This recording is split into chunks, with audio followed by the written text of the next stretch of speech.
So hello there everyone and welcome, it is Niran here, and today it is time for me to bring you yet another F1 2017 video, and today we're delving into the world of this championship selection thing that seems to have, I don't know, been slapped onto the game for this year. And as you can see from the title, we're going to be taking part in the one that has the reverse grid races in, because I've not seen anyone do this yet and I don't know why, so I just thought, well, you know what, I might as well be the guy that just sort of wades in and decides to do it. So here we are, that's what we're going to be doing. And basically on this game, there's now this double header tour thing, so you can do, it's basically like GP2. You've got a feature race where it's decided, the grid is decided by qualifying, and then at the same track, which is China for this one, you then have a sprint race where the grid is the reverse of the results that were in the feature race. So what we're going to be doing is, this is the feature race, you can see in the background. We're not actually going to do this. We're in a Mercedes. I've accidentally jumped the start. Yeah, that's definitely not embarrassing whatsoever. But we're just going to retire from this, and then we're going to simulate the rest of the race. So we'll have a pretty realistic, it'll be quite a standard result, so it'll be like a Ferrari winning, a Mercedes second, and you'll end up with this sort of starting grid. Obviously we'll be first, we'll sort of let the rest of the field go, and then we'll be at the back with the rest of the quick cars. But you can see Pascal Wehrlein will be in effect, on pole position, ahead of Marcus Ericsson, the two McLarens. It just looks so weird seeing Pascal Wehrlein in a Sauber second on the grid. So that's the first thing. It's very strange. We've got Kimi Raikkonen and Sebastian Vettel on the back row of the grid in the Ferrari. So the light's starting to illuminate here for this Chinese reverse grid Grand Prix. We're going to get underway, but then we're going to peel to the right hand side and let the rest of the field go through. Wehrlein and Ericsson, as well as Van Dorn, will go through. Esteban Ocon seemingly has got quite a good start, letting the rest of the field go through, and we are down into P20 with Lewis Hamilton and Sebastian Vettel right in front of us. That just looks so weird, it just looks so strange, but I get the feeling this is going to be very, very action-packed, to be quite honest with you. Like, very, very action-packed, because the thing is with this, everyone who's at the front is going to be dropping back, and all the people at the back are going to be going really quickly and moving through the order. Talking of moving through the order, this is Esteban Ocon in the Force India, who's already second in a Force India, so he's probably got the best chance of winning, realistically, in this Grand Prix, because he's in a good car, and he's already in P2. Sebastian Vettel has literally just torpedoed his way up the inside of about 11 drivers, though, down into turn 3. We've gone up the inside there of Daniel Ricciardo and Kimi Raikkonen, so we're into P18, so we've made up 2 positions. Raikkonen at the back of the grid in a Ferrari. I feel like this pack is going to literally stay as one as well, because obviously in traditional Formula 1 you get, you know, the field splits up or whatever because the faster cars drive off and the slower cars fall back, but surely just everyone's going to stay in one, like, long snake sort of thing. I've got no idea, but again, I haven't seen anyone do this, so it's going to be interesting to see what happens. We're right up the back of our teammate Lewis Hamilton at the moment, who in turn is right up the back of the Williams of Lance Stroll. Meanwhile, Esteban Ocon is just taking it upon himself to just destroy everybody in this Grand Prix. I think he started 6th, and he's already in the lead by the end of lap 1. He's just gone up the inside of Pascal Wehrlein, I think. Meanwhile, we're going up the inside of our teammate Lewis Hamilton down into the hairpin. We've got Verstappen going up the inside of Grosjean. We haven't made a move on Lance Stroll. We've got Raikkonen trying to make a move on Hamilton. He's clearly gone past Daniel Ricciardo. Ocon set the fastest lap of the Grand Prix, unsurprisingly, because he's leading the Grand Prix at the end of the first lap. He's actually the first person to get to the finish line. I don't know why it even bothers telling you that, because it's self-explanatory. Anyway, into turn 1 on lap 2. We're currently P17, but we've got way more downforce than the Williams through that corner, so we just literally drive up the inside of the Williams, and Lance Stroll drops now into P17, having to complete the move around the outside through turn 2, but we should just about finish it off with the use of grass and curb, etc. Romain Grosjean is ahead of us in the Haas. He's dropped back quite significantly already, behind quite a lot of drivers, and he's now behind us as well, so unlucky, Romain.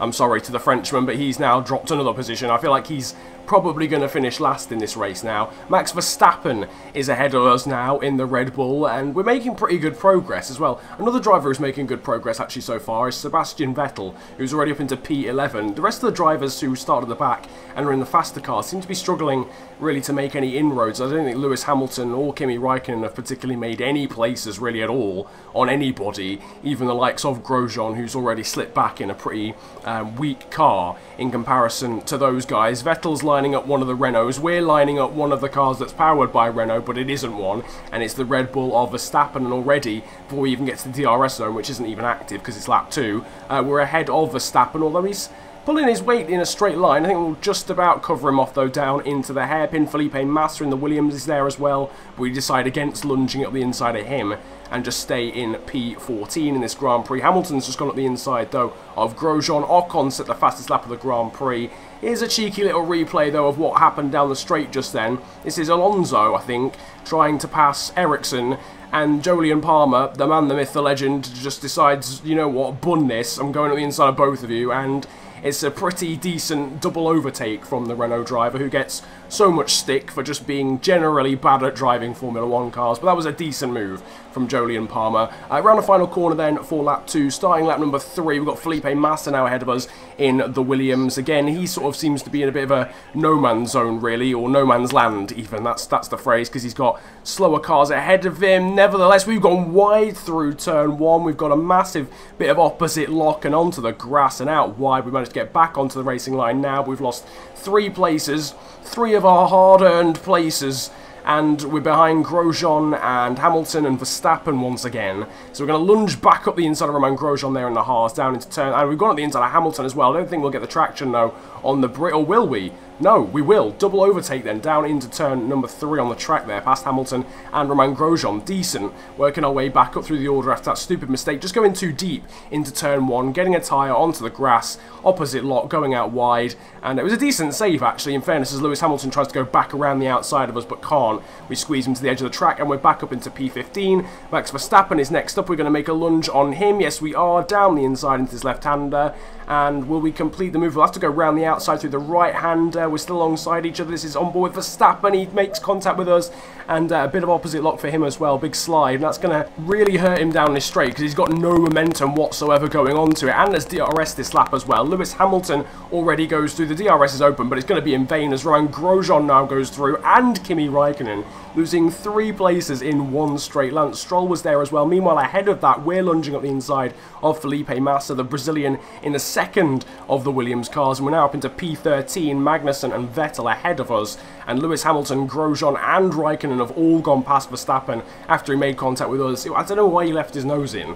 There was clearly no room. It just made no sense for the Dutchman to still be there. Meanwhile, ahead of us, the drama continues. We've got, I think, Perez is alongside Alonso. Vettel, as we're watching, is just going up the inside of Nico Hülkenberg. Alonso and Perez are still alongside each other. But look at how close everybody is. This is lap 4 of the Grand Prix, and we've got about 14 drivers covered by the distance of a tea cloth at the moment in this Grand Prix. We're going up the inside of Kevin Magnussen again. That's the 3rd time we've overtaken a Haas car into that one corner. You'd have thought they'd have been wise to it by now, but clearly not. We're up into P12. Nico Hülkenberg is next in that Renault, sparking away through the second sector here. Vettel has now turned his attention to the 2 Toro Rosso cars of Kvyat and Sainz. Ahead of that is Alonso, then it's Sergio Perez in the Force India, and then Marcus Ericsson in the Sauber. It is pretty mad how some of these cars haven't dropped down further, especially the McLarens. On this long straight here in China, you'd expect Alonso and Van Dorn to have been like completely swallowed up by everyone, but they've actually held their own pretty well. Alonso's actually dropped back quite far. Van Dorn, I think, is still in like P3, so he's doing a pretty good job getting away from the likes of Ericsson. Meanwhile, we've got, again, a really good run onto this back straight. It's a simple move before we even get to the DRS zone on Nico Hülkenberg, and ahead of us, Sebastian Vettel is making a move on both of the Toro Rosso cars, or one of the Toro Rosso cars anyway, of Daniel Kvyat. Can he make it a double overtake up the inside of Sainz? Yes, he can. Sergio Perez goes past Marcus Ericsson up the road. Honestly, how are you even... I don't know how I even expected to breathe during this commentary, because there's so much stuff going on constantly in this Grand Prix with this reverse grid. It just shows that if reverse grids were in F1 for whatever reason, it would actually be the most entertaining thing ever. This is what that madness on lap 3 looked like on board with Lance Stroll. That was Hamilton, Grosjean, Raikkonen, all violating Max Verstappen at the end of the back straight. And this is Sebastian Vettel now making his move on Daniel Kvyat, which then turned into a double overtake on both the Toro Rosso cars. Because Carlos Sainz was just, I don't know, Carlos Sainz just didn't see it coming as Vettel went up the inside, and ahead of that you could see Perez making his move on the Swede Marcus Ericsson. Alonso was watching in the wings. Vettel has now gone past Alonso as well into turn number 1, as you can see just up the road. We've got Kvyat brake checking us through turn 2. After all of this, we're still only P11. We're not even in the points, and I don't think we're even, because the thing is with the sprint races, they're worth less in terms of points. Points only go down to P8 as we make a really good reverse move there on Daniel Kvyat down into P3, down into turn 3, sorry, which seemingly is like our favourite overtaking place on the whole track, which makes no sense at all given the layout of this track, but whatever, I'll take it. We're up into P10, which would be points in a normal race. We'd be getting a point, but obviously, as I mentioned, with the sprint races, you only get points down to P8, so unfortunately we're going to have to overtake Sainz and Alonso if we're going to get even a point out of this reverse grid Grand Prix. Up the inside of Carlos Sainz, we've not made it work though, actually, a massive lock-up. That's hurt Sainz's line through that corner. He's gone a little bit too deep, and it's also hurt us as well. We've got poor momentum now as we go wide as well onto the back straights. This is going to be pretty difficult now, because obviously we can still get the DRS and make the move on Carlos Sainz, but Fernando Alonso is now quite a long way down the road, and we're not even really gaining that much on Sainz here either. Vettel's just made a move on Marcus Ericsson, I think, down into the hairpin. We go at the inside of Sainz, lock up and almost make contact with Alonso here on the final lap of the Grand Prix. Esteban Ocon has won. I mean, he took off from the start. We're going to try and go around the outside through the final corner on Fernando Alonso in the McLaren. It's not going to work. We're going to have to try and drag him to the line, get the DRS in the slipstream, pull out from the slipstream, but unfortunately it is not enough. And although we were alongside Fernando Alonso across the line, Alonso still takes P8. That was very close. And we're going to see a replay of that in a second, but that was ridiculously close between ourselves and Fernando Alonso there across the line. But wow, okay, I'm going to have to take deep breaths for about, I don't know, 20 minutes after this video's completed, because Esteban Ocon, look at this podium. Look at this shambles of a podium. Esteban Ocon. Alright, okay, I can accept that in the Force India. Jolyon Palmer has finished second. The meme himself and Stoffel Van Dorn. I mean, that's okay, but in a 2017 McLaren Honda, that is potentially the strangest thing I've seen in my life. Van Dorn finishes in P3 here in Shanghai after the reverse grid Grand Prix. Unfortunately for both the Saubers, neither of them end up doing very well, but this was how close it was between ourselves and Alonso. That was how close we got to a point in that Grand Prix from all our efforts from, well, starting first technically, but then we dropped to the back. So we made it back up into P9. The only actual AI driver that actually did anything from the back of the grid was Sebastian Vettel, who technically did actually start 20th and came 6th, so fair play to him. But all the other guys who started towards the back just made like no progress at all. Esteban Ocon though wins from Palmer, Van Dorn, Perez, Verline, Vettel, Ericsson and Alonso rounding out the points. Then it's us, Sainz, Kvyat, Magnussen and Hulkenberg. Massa 14th, but then look at this.